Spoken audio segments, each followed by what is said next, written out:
Good day and welcome back to Leadership Talk.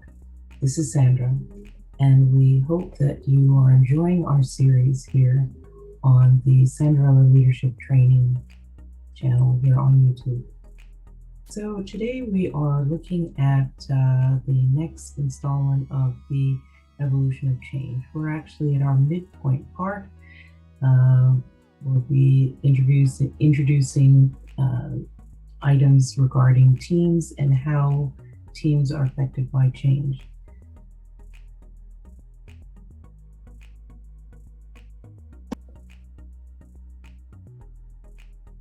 We'd like you to take a moment to like, subscribe, comment, share on our content, and we hope that it will be something that you're finding valuable, and we certainly encourage your comments because we'd really like to hear from you.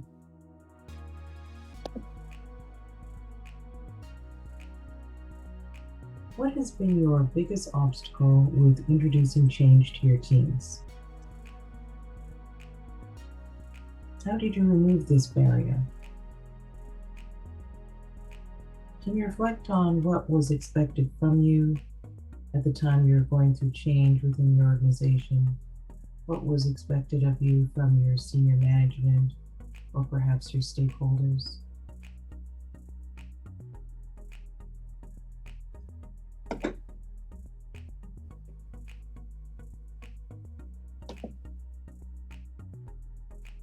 When we're thinking about change and how it affects our teams, teams are always certainly preoccupied with the idea of what does it mean to me? And so when we're looking at teams, of course, teams are like-minded individuals who have similar goal. They want to respect each other. They acknowledge the values that everyone brings to the table and their contributions, and they want to be able to work towards a common goal. So just like Henry Ford had once said with regards to teams, coming together is a beginning. Keeping together is progress. Working together is success. So those are certainly a different kind of mindset that teams can pull together and work towards. During periods of change, leaders need to build trust within their teams. This will certainly improve the relationships that they have with each other. It will improve their levels of communication. It stimulates the team's levels of engagement. Leaders need to explain clearly what the issues are on the table with regards to the change that's affecting the organization, and how is the organization responding to that. And basically to outline the plan. What is the plan? What are the timelines? Who's going to be assigned what tasks? Are there going to be some kind of collaboration with other groups to make sure that the change works well? We want to be able to invite our teams to participate during this process and ensure that any of the planned activities, they also are involved and they're making any of those modifications with the idea of making that change seamless and success on behalf of the organization.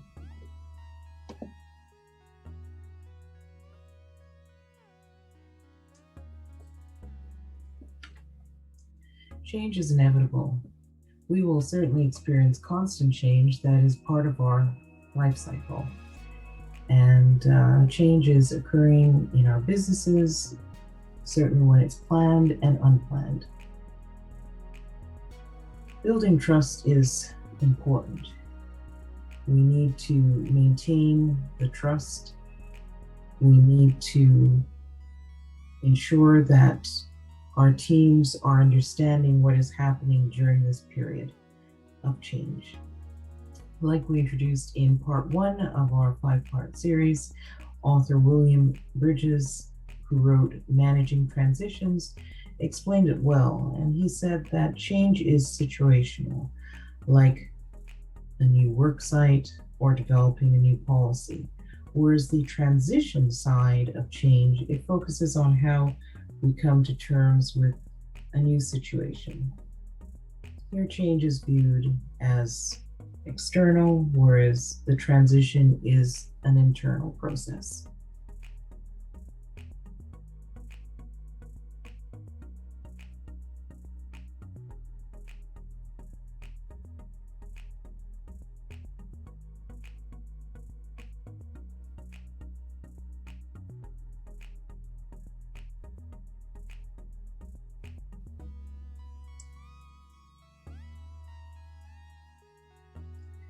Recognize your employees and teams for their contributions towards proposed change.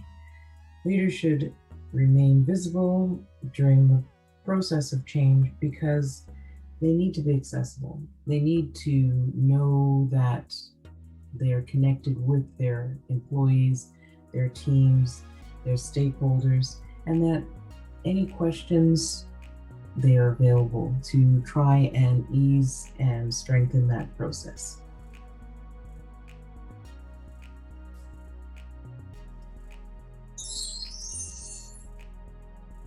We'd like to thank you for visiting today.